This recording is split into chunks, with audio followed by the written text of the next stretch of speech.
ఏదైతే నిన్నటి రోజున బోధన్ మండలం డిగ్నెల్లి గ్రామానికి చెందినటువంటి పంచాయతీ కార్మికులు బాలాజీ యాదవ్ గారు ఎలక్ట్రికల్ పోల్ తీసుకువెళ్లే క్రమంలో ట్రాక్టర్ బోల్తా పడి మరణించడం జరిగింది.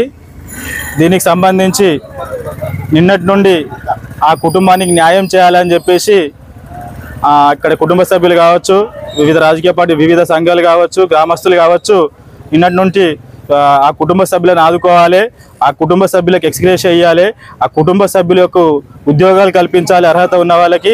అదేవిధంగా వాళ్ళకు ఒక ఇంటి నిర్మాణం కూడా చేయాలి, ఒక ప్లాట్ఫామ్ అనేది ఇవ్వాలి అని చెప్పేసి, ఆ చనిపోయిన వాళ్ళ లోటు లేకుండా ఆ కుటుంబాన్ని ఆదుకోవాలని చెప్పేసి ఇక్కడ ఉన్న అందరం కలిసి మనం కోరడం జరిగింది.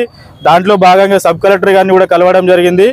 వాళ్ళకి న్యాయం చేయాలని చెప్పేసి దానికి వెంటనే స్పందించినటువంటి సబ్ కలెక్టర్ గారు కావచ్చు, ఎంఆర్ఓ గారు కావచ్చు, దానికి సంబంధించిన అధికారులు కావచ్చు, వారికి బోధన్ పట్టణంలో యాదవ్ అనే వ్యక్తికి ఒక 2 ప్లాట్లు, అదే బాలాజీ అనే వ్యక్తికి ఒక ప్లాటు, అదేవిధంగా తక్షణ అంత్యక్రియల కోసం కూడా ఓ 10,000 రూపాయలు ఇవ్వడం జరిగింది.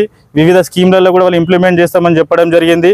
అదేవిధంగా ఈ యాదవ్ వాళ్ళ భార్యకి ఒక ఉద్యోగం ఇస్తామని కూడా కార్యనియామకంగా చెప్పడం జరిగింది. బాలాజీ వాళ్ళ కూతురికి కూడా ఆమె ఎలిజిబుల్ క్యాండిడేట్ MLT చేసింది, ఆమెకు కూడా హాస్పిటల్లో కాంట్రాక్ట్ అండ్ అవుట్సోర్సింగ్ జాబ్ ఇవ్వాలని చెప్పడం జరిగింది. దానికి కూడా కలెక్టర్ గారు సమ్మతించి త్వరలో అమ్మాయికి కూడా జాబ్ ఇస్తామని చెప్పడం జరిగింది.